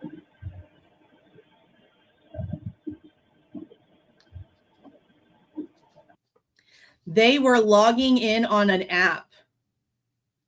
So the way that I've done all the videos on this, but I'll go ahead and rerun it because we're talking about this now. On the 13th, we see Gunderson being handed the SD card from the girl at 1112 that actually owns the camera. On the 19th, they go and pull the physical camera off the house, and all of a sudden someone is contacting Mallory and saying, hey, I was remoted in looking at the footage when the camera was removed. Did you know that there was a car that came in at this time? And that's the first time that anyone discusses SV1 is this person, this male, that's a brother of a girl that lives at the house, not the owner of the camera, but another girl that lives at the house, her brother. He was looking at it and he tells Mallory, hey, I can't see the camera footage anymore because y'all removed the camera from the house, but you know what? You should look at this white car. And they went from there. It's in the report. That's the first time that damn car is mentioned. When Mallory gets, hey, you interrupted me viewing the camera from this guy. How come they don't deem any of that important? Did they think that we wouldn't notice that? Because on the 19th, they had no way to view the footage because he did not know what the hell he was doing. Mallory is no expert in a hot damn thing, okay? Because he felt like, oh, I got to take the router and I got to take the modem and I got to take all this equipment and I got to undo everything and I got to take it over here and I got to put it all back together. No, you didn't, homeboy. All you had to do was log into the app the same way that she gave you the information on the 13th. And they would have had this footage a week prior. 6 days. 6 days. 6 days. For there to be no sound in one of the most crucial times of the night, 6 days, no sound. I want to know if they ever actually filed a warrant to the company for this camera so that they could get the back end information for everyone that logged in, every IP address for everyone who logged in, what the motions and activities were for all of these different logins, because the girl was just willy-nilly giving her login out to everyone. They didn't consider any of that in this investigation.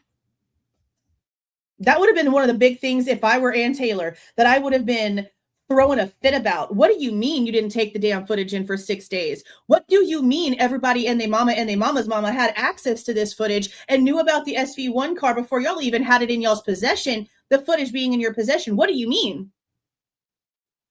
Explain that. Where's the warrants? Who logged in? I want names. I want IP addresses. I want locations. I want how long they were logged in. I want to know everything they did while they were logged in. Where's that? Where's that? I hate this case. Let me tell you. I hate this case so much. So much. Okay, so here comes another one.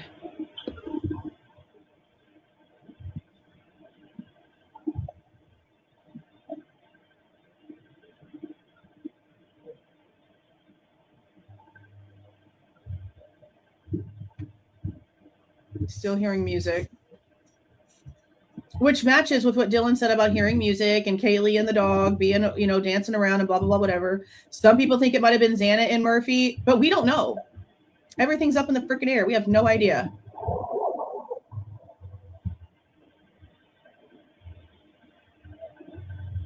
Okay, so he says he heard a car like taking off sort of fast and he saw lights.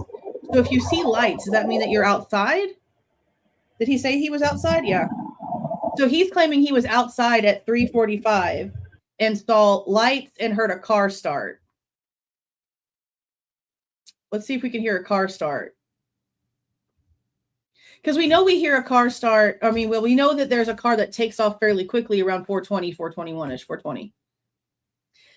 But that's a long time from 3:45.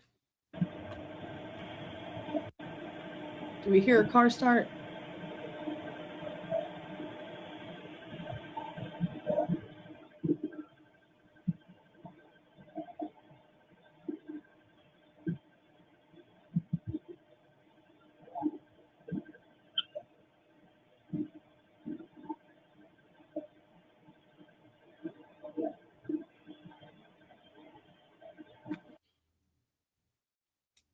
What time did Matt Moy leave? Could it be Matt's car that this guy is like hearing? Didn't he leave around this time or like sometime around this time? Maybe I don't know. Maybe I don't have the timestamp right. What time did Matt Moye leave? I'd have to go back and check. I wonder if that's his car that he heard. But I don't think Matt's car takes off fast.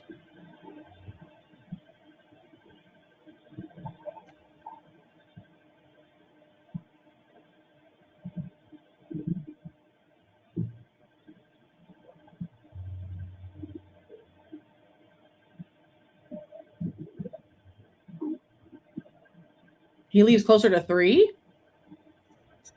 Okay.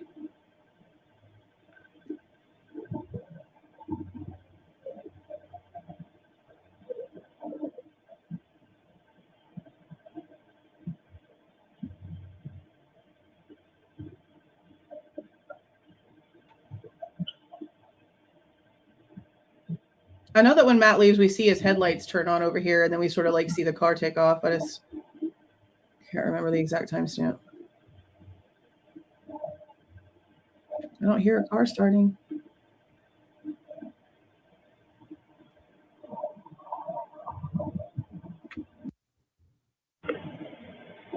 See, there's lights right here. Is that Matt's car though? I feel like I feel like we were told he left closer to 4, but maybe not. There's lights right here.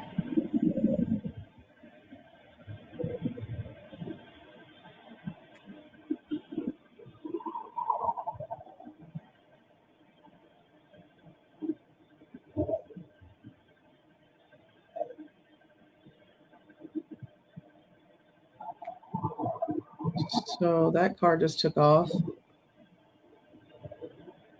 But you could like not hear it, so it's not like it was taken off like crazy.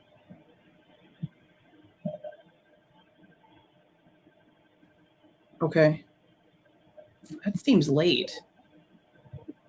See, 3 seems too early, and 4:49 seems like it's late. I have to go back and I'm gonna have to go back and look. I don't remember. There's just been so much. Maybe I'm just confused.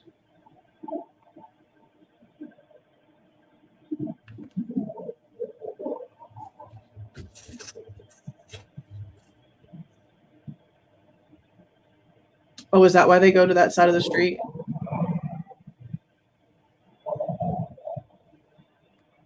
See, and then this is Molly. I wonder if it was Molly's car that he heard. Like, was she maybe parked somewhere else? Because we know that her ass took 2 hours to do a freaking DoorDash trip because she just doesn't know how to really do her job. Let's be so serious. In the most innocent of terms, anyway. So I wonder if it was her vehicle, if it was over here somewhere. If it is 11:07, I wonder if it was over here somewhere and it was like parked for some reason, and then like it turned on and he saw lights and heard the car, because that's the only one around at this 3:45 time frame, and that's if his timestamps are even accurate. We don't know what the hell's going on.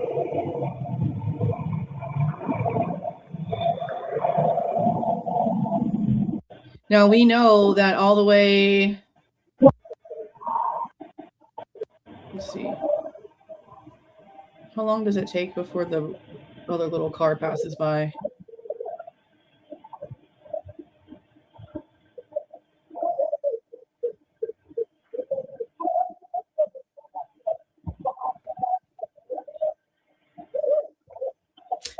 I want to get the exact timestamp for when the little car that she claims to have seen passes.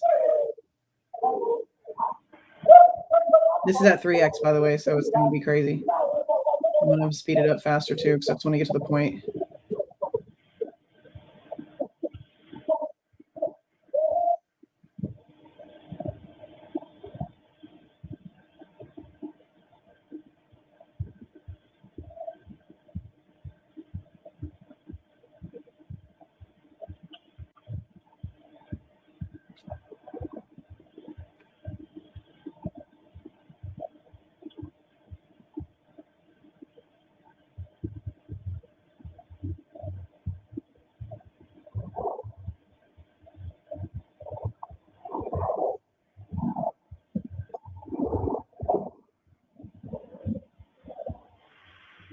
Here she is walking. You in dark clothes with a big nose, the same way that Dylan had a dream about, and just so happens to be at the house the exact same way that Dylan had a dream about. But, Dylan and Molly don't have anything to do with each other.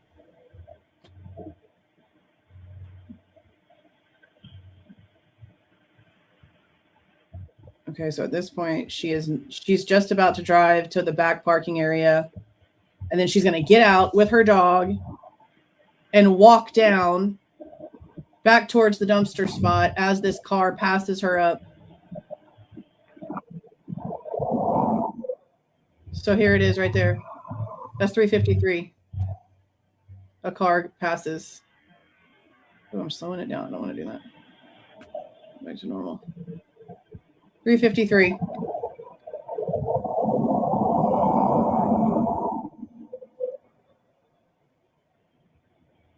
This is 353 though. Let's see if there's another one, because I don't remember if there's another vehicle that passes. I don't think so. Before Molly leaves. I honestly can't remember.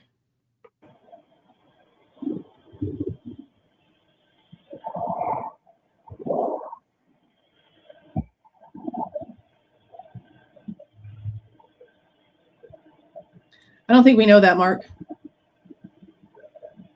Do we know that? Let's go back and look at that car, because if it looks like it's white passing, then it probably is. I mean, it looks like a light color car. Could be silver, could be cream, could be tan. I mean, the timing is right for her to have been walking down, so I don't know if we can clearly say that this isn't the car that she saw. Because technically, if they're only 4 minutes apart, she would have seen two of them. And she does only mention one, so I don't know.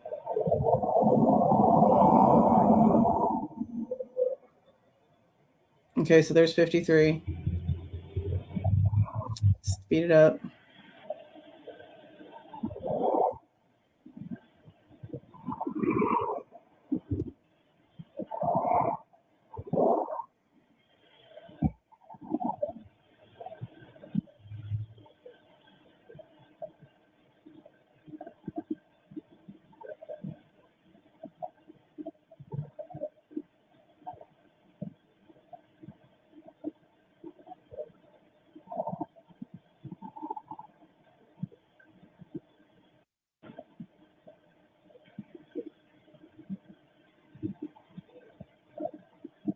See how that just like slowed down for no reason? I have it on 3x. And the timestamps itself just slowed down. Like this whole camera thing is all off, I think. Not like by a lot, but it's obviously off.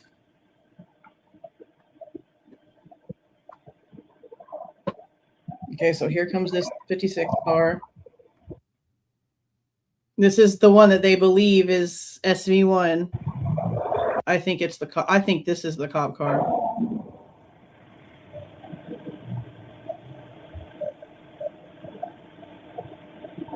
So it was 3 bubbly was right. Okay. Okay. I feel like that was early.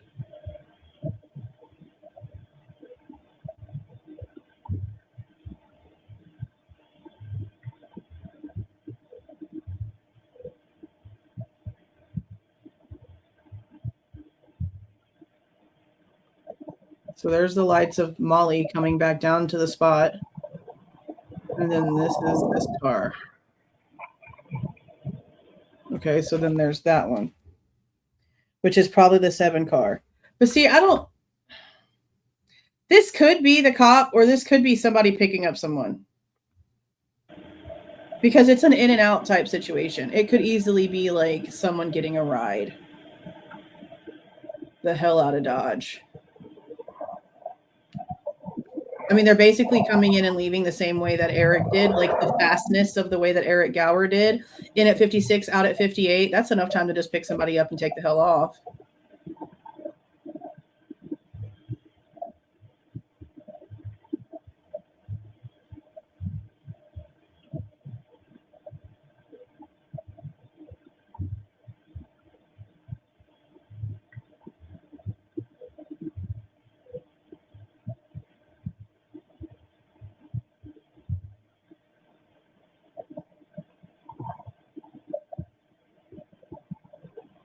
and then leaves. See, I feel like this could have been somebody getting picked up. It could be the cop car, but it could also be somebody getting a ride. Because that's pretty fast. I don't know what a cop's supposed to do in 2 minutes. Like, that's crazy.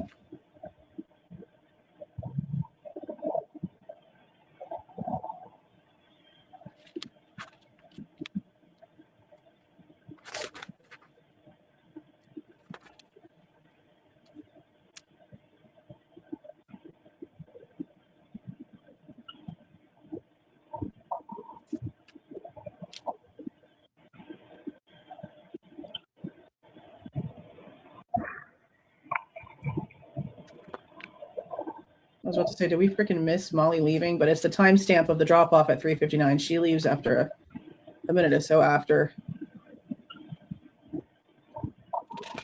See, there's like, for such a quiet night, there's all these vehicles going back and forth, and they can't really say that they can tell what any of it is when they look so freaking similar. Now here goes Molly leaving.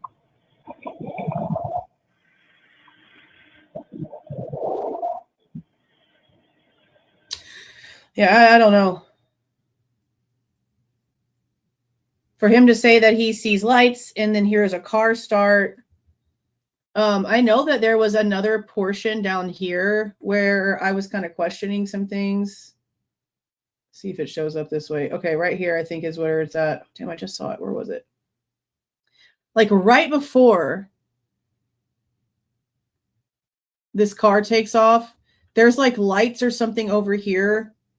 Like a car just turned on, and then they like slowly start fading away. Did I miss it? Where'd it go? Like we just saw it when we came back to like look at the time frame for stuff after we got a bunch of the messages from them. Let me see if this is the spot where it shows it, because it was just odd. Right? No, that's not it. It's going to be closer to the time that the car would have taken off. I still think this car right here is a standard. The way that it rocks back as it's supposed to be pulling forward right here, I really feel like it's a standard. I've said that from like day one. Closer.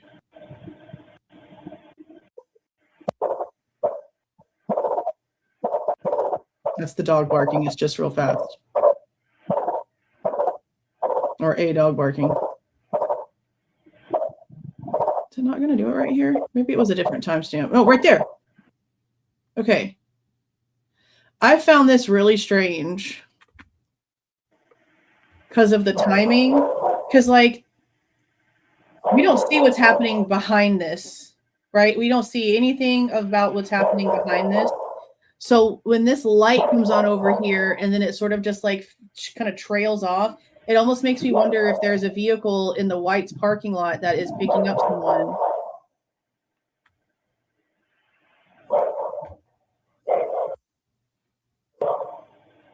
See that? Just like a little bit right here. It'll show a little bit, and then this part right here will fade away. It doesn't turn off. It starts to like sort of fade a little bit. See it?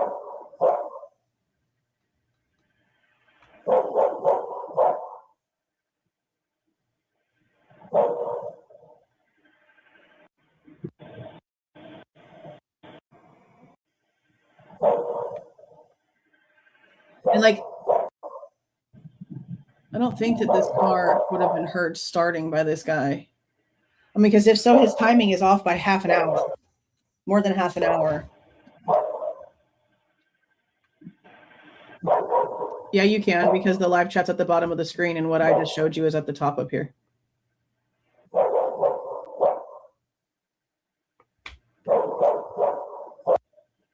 And see, there's the light. It goes away. Just sort of fades. Watch. Where'd it go? Oh no, I lost it.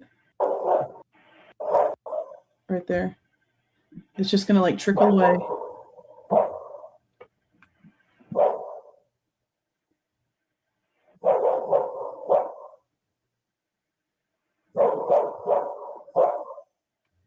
It trickles away.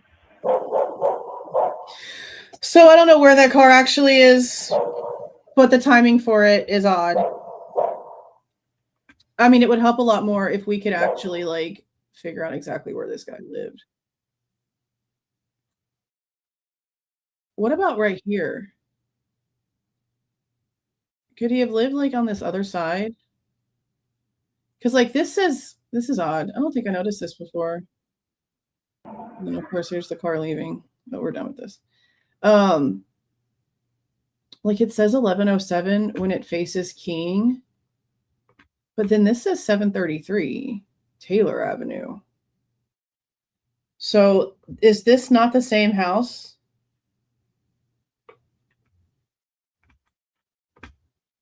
Oh shit, hold on.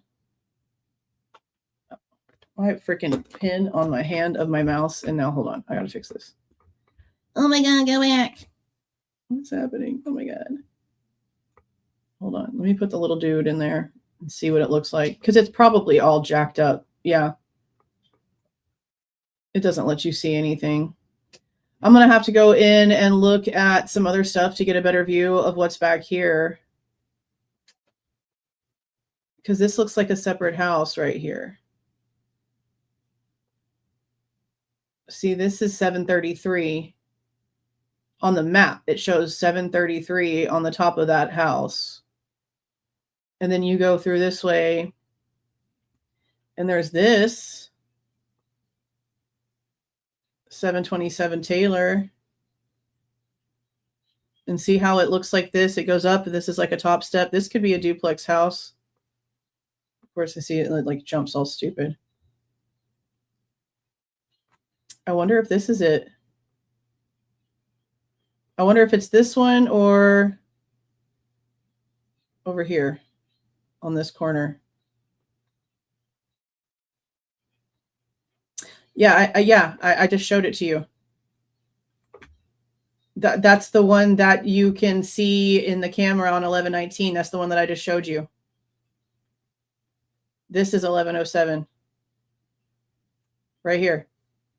So when you're looking at the house where the 1112 house was, which is technically here, when you're looking at the camera, it's this one right here where you see people coming out the next day and loading up a car and leaving. That's 1107. That's what I'm saying.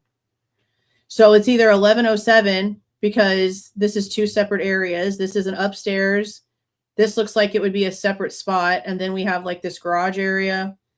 And then behind it, you have a different house completely, a separate structure that could technically, I guess, be however the freaking owner wanted it to be. But I just don't see like where else this person possibly like could have been, unless it's over here, guys. Could there be a duplex over here on this side of Walenta? Because you can see down in here in certain spots. And he said something about like you can see straight, like it's a straight shot. You can see it's a straight shot.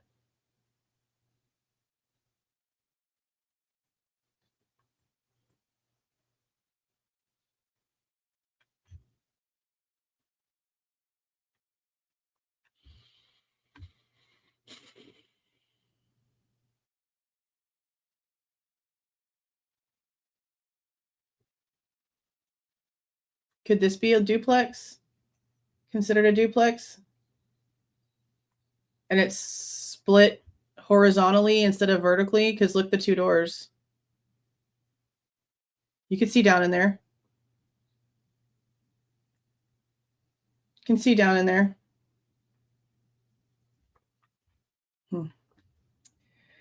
I don't know. It's somewhere close enough if he's not being, just a weirdo. It's somewhere close enough to where media would have parked and hit a vehicle. I just don't know if the cars were parked up on Walenta at all. I don't think I saw any media back there, or if they were all down in the actual neighborhood spot. So I don't know.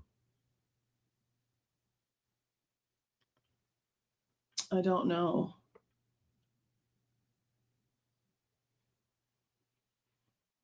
So I guess I'm going to go in and I'm going to FOIA some more information when it comes to the stuff that the sheriff guy said. and see if I can see where he like went out to talk to the guy. Maybe it's on a camera.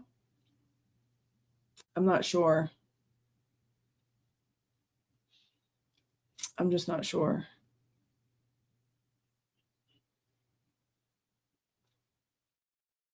I just don't like how the guy was like, oh, that didn't happen. Like, how do you know? How do you know that that didn't happen? Do you have proof that that didn't happen? Do you? Do you have proof that didn't happen? I don't know. I have no idea.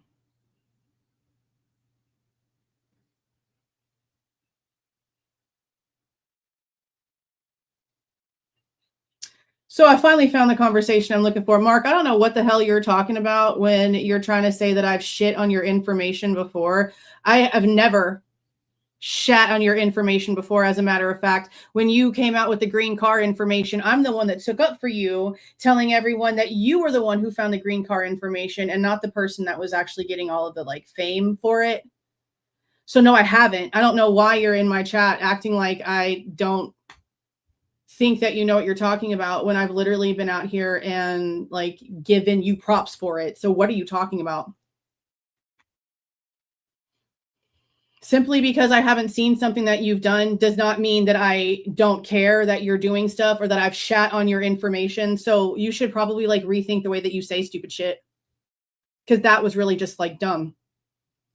And saying that's going to make me not want to even give a shit what you're doing. Like, why would you say some stupid shit like that? Go find where I've ever talked shit about anything that you've done. Ever. Like, that's actually stupid. Actually dumb. Anyway. So yeah, there's a lot more stuff that I needed for you when it comes to what he said, because I would like to know if they have timestamps for the phone calls. I want to know if there's like a body cam for whenever he was talking to that guy, because he went out there and spoke to him. So that would be kind of cool to see if they have that. I don't know why they wouldn't have pursued this.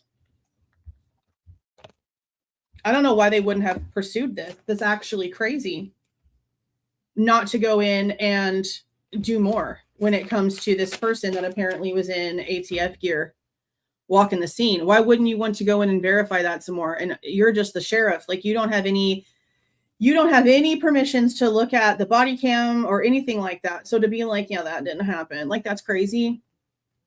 That's actually freaking crazy. That is actually freaking crazy. Okay, so tomorrow I'm going to drop, I'll go ahead and get it out there now and have like a little, like I'll have it scheduled for in the morning. It'll be a premiere like the last ones were, so that you guys can discuss without my commentary, the things that you're hearing, the things that you're picking up on. I'm going to try to look around a little bit more. I mean, I just don't know where the guy could have possibly lived. There's a couple different options. And I know that that house right there in way of 11, the 1112 camera is definitely an option. So, I mean, how else can we verify that?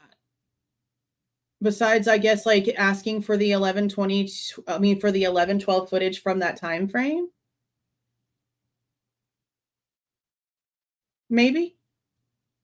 Like for those hours. Asking for the 1112 footage from those hours, because then maybe we would see people like walking across that shouldn't have been walking across, maybe. I just don't know if we're going to get anything from that angle. But we'll figure it out. Yeah, nothing ever happens in Moscow. It's so freaking crazy. It's so freaking crazy. Because it's kind of like what the guy just said, right? The sheriff's like, that didn't happen. Yeah, because nothing happens in Moscow, right? Some crackhead stuff. Yeah, the EWU hearing is on the 18th. It's supposed to be streamed, like from the Case of Interest website. The last time I checked it, it had like the building and like media not ready, or like the white screen and the media not ready or something like that. So yeah, we're going to watch it and see what's going on with it. But we'll go through the documents and stuff first.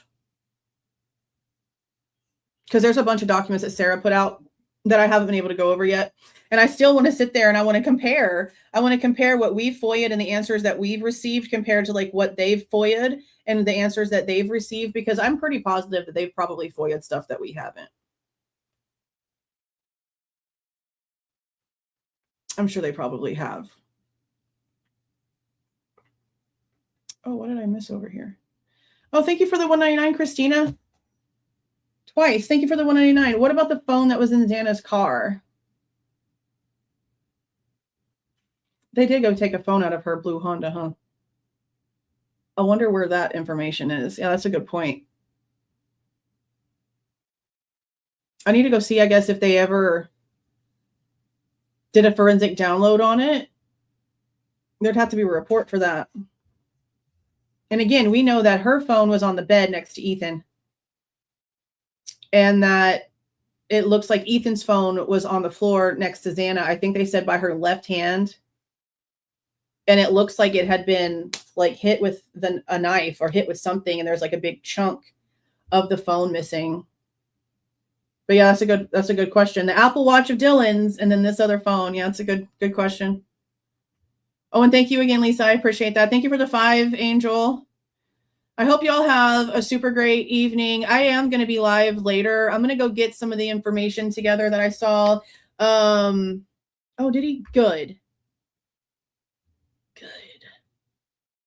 I can't believe how much they're charging. We just paid $300 and something for Jack's. And then all together with the deposit and the final payment, this one was probably the cheapest one. This one was only like $86. $86. We paid like 30 something to begin with, and then we paid an extra 45-ish after credit card processing fees or whatever. Yeah. Cheapest one. Crazy stuff. Crazy stuff. Yeah, here's my email address.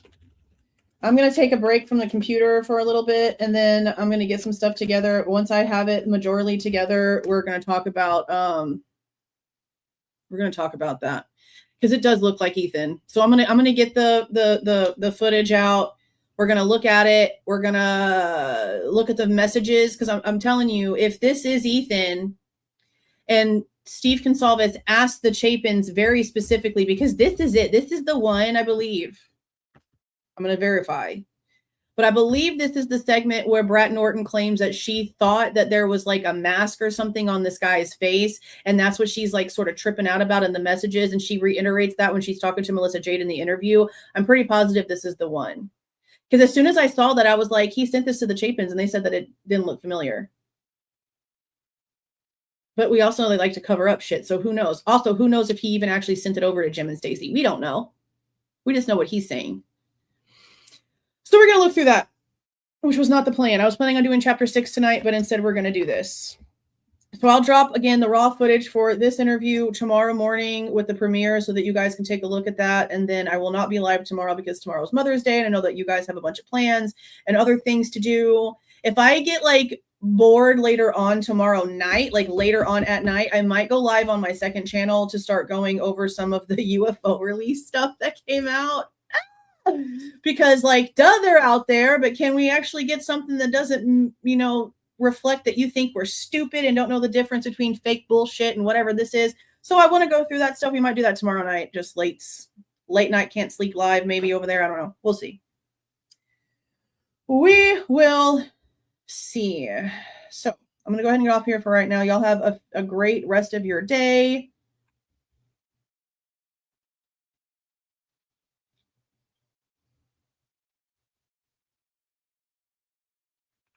His phone is not open and still in the box, like a brand new phone.